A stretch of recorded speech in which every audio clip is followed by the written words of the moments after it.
Ok, vamos lá. Então, dentro dessa esfera da comunicação humana, da atividade humana, que é a esfera acadêmica, né, instituição de ensino, nós utilizamos determinados gêneros discursivos para nos comunicar. O que pode ser diferente, por exemplo, lá da esfera da atividade humana médica, né? O que a gente encontra lá? Bula, prontuário médico, laudo, enfim, receita médica. Existem diversos gêneros discursivos que são utilizados de acordo com a esfera da atividade humana. No campo jurídico, tem o processo, tem o protocolo de processo, tem petição, tem decisão do juiz. São gêneros discursivos que são utilizados para comunicação. Só que isso é o que nós aprendemos na escola, né? Os gêneros, as estruturas que nós reconhecemos como gêneros textuais ou gêneros discursivos. Só que Bakhtin fala um pouco mais aprofundadamente sobre isso. Ele fala que até uma réplica do diálogo é uma estrutura correta, é uma estrutura fixa ou relativamente fixa que nós utilizamos para nos comunicar, desde que a gente vai adquirindo a língua. Por exemplo, você sabe como chegar para o pai e para a mãe para pedir dinheiro emprestado, ou você sabe como chegar num amigo ou mandar uma mensagem para um amigo, como é que você aborda esse amigo? Você já sabe uma estrutura da língua, uma estrutura mais ou menos certa para ter essa abordagem, para ter essa comunicação. Então, tudo isso é gênero discursivo. Segundo Bakhtin, como eu falei para vocês sobre os discursos, então, todo enunciado, todo discurso, ele tem 3 elementos que compõem o enunciado, então, que é o conteúdo temático, o estilo, a construção composicional. O que isso quer dizer? O conteúdo é assim, base para que vocês interpretem e compreendam textos de qualquer gênero. Todo discurso tem um tema. Todo discurso tem um tema. Vocês precisam entender ou compreender, conseguir captar qual é o tema do discurso. E segundo Bakhtin, então dentro do tema, o estilo que é ideológico vai influenciar então na construção composicional, ou seja, se eu escrever uma carta vai ser diferente da Maria que escrever a mesma carta para a mesma pessoa, aliás, a mesma carta não, mas o mesmo tema para a mesma pessoa, que vai ser diferente do João, que vai ser diferente do Pedro. Cada um tem um estilo, porque o estilo passa pelo crivo ideológico, e o crivo ideológico vai fazer com que a composição seja diferente. Por isso que nós, professores de letras, por exemplo, reconhecemos letras de alunos ou estilos, mesmo que não seja manuscrita, nós reconhecemos o tipo de escrita, mesmo digitado, porque aquele aluno escreve daquele tipo, porque é um estilo próprio. Se vocês pensarem sobre a literatura, por que nós conseguimos identificar os autores literários de acordo com as características daquele autor? Porque o estilo dele é daquele jeito. Então, a forma de composição do texto dele vai ser de acordo com o seu estilo, que é fácil de reconhecer. Por isso que nós não podemos levar em conta apenas uma fonte de informação quando nós recebemos uma notícia, porque, segundo Bakhtin, nenhum texto é parcial, ou, aliás, nenhum texto é imparcial, né? Como os jornalistas gostam de falar, o jornalismo é imparcial. Não é. Se uma pessoa, um sujeito do discurso, escreve ou fala sobre algum tema, logo vai ter o crivo ideológico dessa pessoa. Então, mesmo que sutilmente, você vai reconhecer sim um estilo, uma ideologia impressa naquele discurso. Então, isso fica uma dica até para que vocês não acreditem de primeira em alguma notícia que vocês verem ou receberem, e nem de uma pessoa só, nem de uma fonte só. Então, tentem ampliar esse campo de comunicação para identificar realmente e depois tirar a conclusão daquilo, né? daquele assunto. De acordo com isso, então, esses elementos estão indissoluvelmente ligados no todo do enunciado e são determinados pela especificidade de um campo da comunicação que elabora os seus tipos relativamente estáveis de enunciados, os quais denominamos gêneros do discurso. A extrema heterogeneidade dos gêneros do discurso, orais ou escritos, se dá de acordo com o desenvolvimento da complexidade de cada campo da atividade humana. Réplicas de diálogo, relato do dia a dia, carta, documentos oficiais, provérbios, romance, etc. Por que ele fala que gêneros do discurso são tipos relativamente estáveis? Porque, como a sociedade evolui, a língua evolui, logo os gêneros discursivos também vão evoluir. Um gênero, uma estrutura específica não deixa de existir, mas ela sofre influência dessa evolução, então ela talvez possa se transformar em outro gênero ou sofrer algumas alterações. Por isso que é relativamente estável, mas não é 100% estável, não é fixa. Por exemplo, eu vou passar esse exemplo aqui, vocês depois voltem, vou deixar aqui, se vocês quiserem depois, pausem o vídeo e vejam os exemplos que eu trouxe sobre ideologia e estilo. Mas aqui, onde eu queria chegar. Desculpem. As mudanças históricas dos estilos de linguagem estão indissoluvelmente ligadas às mudanças dos gêneros do discurso. Por exemplo, todo mundo conhece ou reconhece uma estrutura de carta, né? Todo mundo sabe, só de pegar na mão você já sabe que é uma carta. Essa carta, o que poderia ser dito de antes, né? Anterior à carta? Um pergaminho? Um pombo-correio, quem sabe? Né? Mas a carta, enfim, né? Depois do advento da escrita e da manuscrita, enfim, da evolução da escrita, nós temos a carta. Lembram daquele filme Central do Brasil? Onde a Fernanda Montenegro interpreta um papel onde ela fica na estação e ela escreve cartas para as pessoas analfabetas? Aquelas pessoas analfabetas, elas não sabiam ler e escrever, mas elas conheciam a estrutura carta, porque elas iam ditando para a personagem e a personagem ia escrevendo. Então ela sabe, né? Então que coloca lá primeiro a cidade, o local e a data, depois faz o vocativo, daí escreve a carta, depois, né, faz o cumprimento final e assina. Essa estrutura é uma estrutura de carta, é um gênero do discurso que evoluiu. Eu trouxe 3 exemplos aqui de evolução para mostrar para vocês, mas nós podemos falar em outros, né? Da carta manuscrita para datilografada, depois para o fax, para o telegrama, e assim por diante, até chegar no e-mail. O e-mail antes era utilizado para tudo, para linguagem formal, informal. Hoje a gente já tem outros meios de comunicação, como o WhatsApp, Messenger ou Direct, para comunicação informal. E o formal, por exemplo, aqui da instituição, nós nos comunicamos formalmente por e-mail. Então foi modificando. É por isso que são relativamente estáveis, porque eles sofrem com os avanços tecnológicos, a evolução, né? Um contexto histórico, ele vai evoluindo, então não deixou de existir carta, a carta continua existindo, mas ela foi evoluindo para outros gêneros, certo? A linguagem literária é um sistema dinâmico e complexo de estilos de linguagem. O peso específico desses estilos e sua inter-relação no sistema da linguagem literária estão em mudança permanente. Eu trouxe aqui essa linha, na verdade, da literatura para que vocês entendam como a ideologia implica ou interfere nos estilos de linguagem. É um exemplo legal porque as escolas literárias passam por características específicas e isso passa pelas correntes ideológicas. Então, no quinhentismo, por exemplo, lá em 1500, a literatura era de informação, né? A Carta de Pero Vaz de Caminha era um estilo de escrita. Lá no Barroco já o conflito, né? As oposições, né? O céu e o inferno, a sombra e luzes, aqueles contrastes que eram características próprias dessa ideologia daquela época lá. Hoje nós já estamos vivendo depois da modernidade, nós estamos na pós-modernidade, que é nosso período contemporâneo. Só que a gente só vai classificar isso, características do nosso próprio período, quando nós nos afastarmos, porque só é possível classificar características depois que você já mudou para outras características. Aí você identifica um período.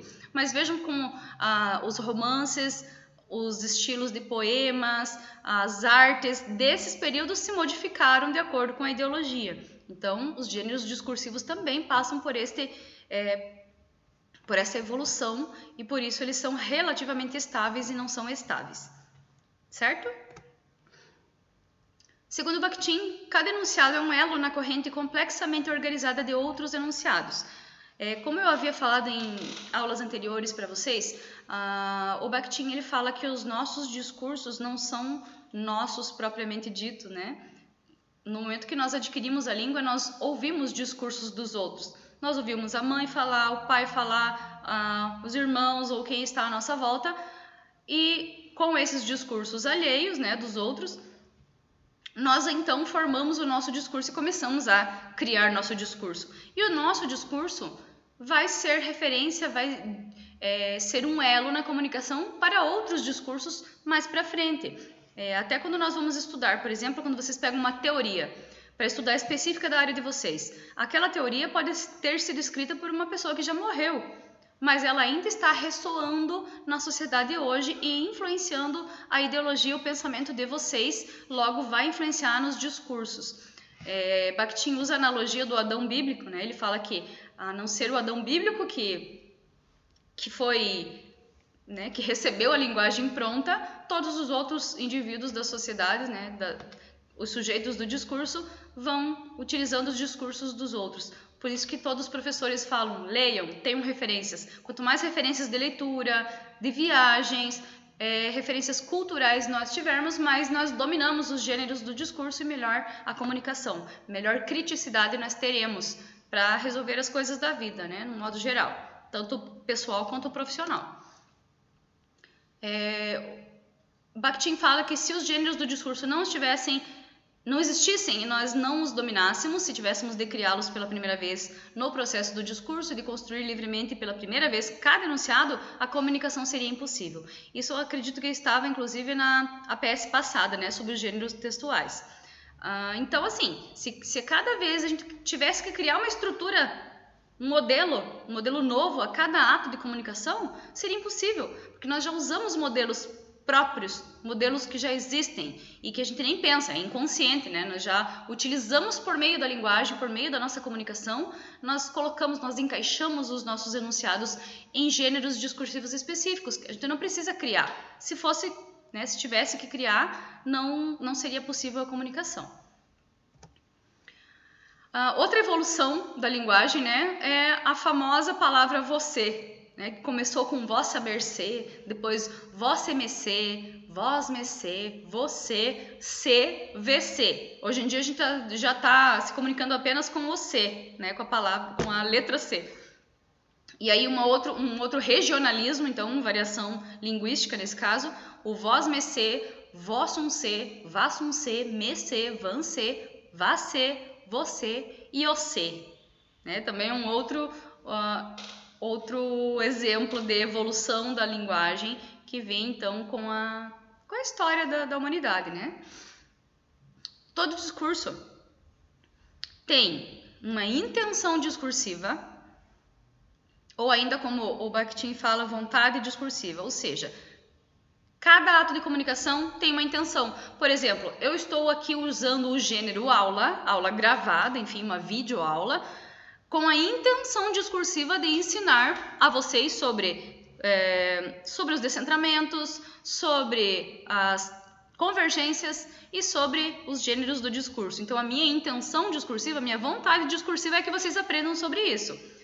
O endereçamento ou direcionamento são os meus possíveis interlocutores, os meus possíveis receptores desse discurso. Então, cada vez que a gente cria um discurso, nós temos um endereçamento. Eu estou endereçando o meu discurso a vocês. Esse gênero que eu estou usando, que é uma aula, uma videoaula, estou endereçando aos meus alunos que estão assistindo essa aula. Quando eu direciono a vocês o meu discurso, eu coloco vocês numa ativa posição responsiva ao meu discurso. Essa posição responsiva gera uma conclusibilidade, ou seja, a partir do meu discurso vocês terão uma conclusibilidade que pode ser em relações diversas, como de pergunta-resposta, afirmação-objeção, afirmação-concordância, proposta-aceitação, ordem-execução e etc. A resposta não precisa ser positiva, ela pode ser negativa, pode ser de concordância-discordância, pode ser de refutação, pode ser de, enfim, inúmeras formas de relação de conclusibilidade. E aí vocês fazem essa resposta. Essa resposta ao discurso, ao gênero discursivo, não precisa ser imediata. Por exemplo, quando há uma publicidade, quando se coloca um outdoor, as pessoas não respondem imediatamente àquele discurso. Elas vão passar por lá, olhar, algumas vão refutar a ideia, outras vão ficar pensando nisso e quem sabe vão comprar aquele produto que está sendo anunciado. Ou ainda, por exemplo, quando vocês estavam lá no ensino médio e tiveram que ler Machado de Assis. Agora eu vou deixar passar. Machado de Assis.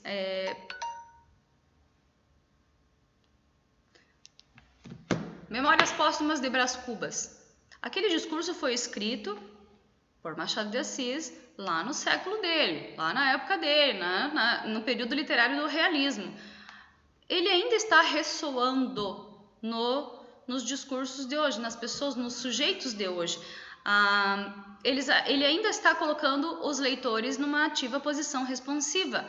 Quando a pessoa lê aquele discurso, aquele gênero discursivo, que é o romance, nesse caso, ela tem uma conclusividade, ela pode refutar, porque não gostou do livro, ela pode concordar, ela pode gostar, enfim, os discursos mesmo que sejam passados, né? Isso o Bakhtin chama de resposta de efeito retardado, porque não é imediata e pode passar séculos e ainda assim estar ressoando na sociedade hoje. E aí, quando você está numa posição responsiva e você dá a resposta, você se torna, então, um sujeito do discurso, ocorrendo a alternância dos sujeitos do discurso. O ato de comunicação, né, fechado, vamos dizer assim, aquele ato de comunicação onde eu falo, o meu discurso chega até vocês, vocês concluem sobre ele, vocês compreendem o discurso e tem uma conclusividade e tem uma resposta, logo vocês se tornam sujeitos do discurso e eu uma interlocutora também, certo? Vamos colocar isso em prática para vocês entenderem melhor? Aqui, por exemplo, a compreensão, né, da responsiva pode ser silenciosa ou de efeito retardado, como ele fala. O outdoor mostrando golfe, porque voar não é só sonho de criança. É um outdoor que está lá na rua, as pessoas passam. E aqui qual foi a ativa posição responsiva do sujeito? Comprar o carro, né? Claro que eu coloquei um exemplo só, mas aqui foi comprar o carro. A pessoa que está andando com o Golf pode ter passado ali e visto essa propaganda. Em algum momento ela viu a propaganda do Golf, senão ela não saberia desse produto, né? Desse carro. Então ela deu uma resposta. Segundo Bakhtin, não precisa ser uma resposta por meio de discurso, mas também por comportamento. Então, por isso que nós falamos hoje que as crianças... Hoje não, né? Sempre se falou que as crianças são o futuro da nação, são o futuro da sociedade, porque os discursos que elas têm de referências hoje são exemplos que vão influenciar nos discursos delas no futuro ou ainda no comportamento delas. Veja que responsabilidade nós temos em relação a isso. Outro exemplo, nós temos uma publicidade aqui. Dia Nacional de Combate ao Fumo. Não seja escravo da nicotina, sua saúde é muito mais importante que a simples ilusão de um prazer. Pare de fumar, o cigarro faz mal. Ou cigarro mata. É uma publicidade, um gênero discursivo, propaganda, pode estar também num cartaz, pode estar também num folder, num outdoor, enfim, é uma publicidade. O que nós podemos levar em conta? Qual é a intenção? Qual é a temática primeiro? Todo discurso tem um tema, então qual é o tema? O tema é a conscientização para parar de fumar. Qual é a intenção discursiva do autor desse discurso? Intenção de que a pessoa que recebe esse discurso pare de fumar. Qual é o endereçamento? Para quem é endereçado esse discurso? Para os fumantes ou ainda para os familiares que convivem com fumantes? Qual é a conclusividade da pessoa, do sujeito que recebe esse discurso? Pode refutar a ideia. Se eu sou fumante e não pretendo parar de fumar, eu posso refutar a ideia, ou então eu posso me conscientizar, então a resposta vai ser positiva, e aí eu posso, por meio do meu comportamento, responder a esse discurso. Deu para entender? Ok. Terminei minha apresentação. Obrigada. Depois dessa terceira parte que abre a provinha para vocês, essa é a última APS, eu vou deixar por uma semana para que todos consigam fazer. E até o próximo semestre. Bom descanso, boa semana de provas e bom descanso ali no nosso recesso, ok? Tchau, tchau, pessoal!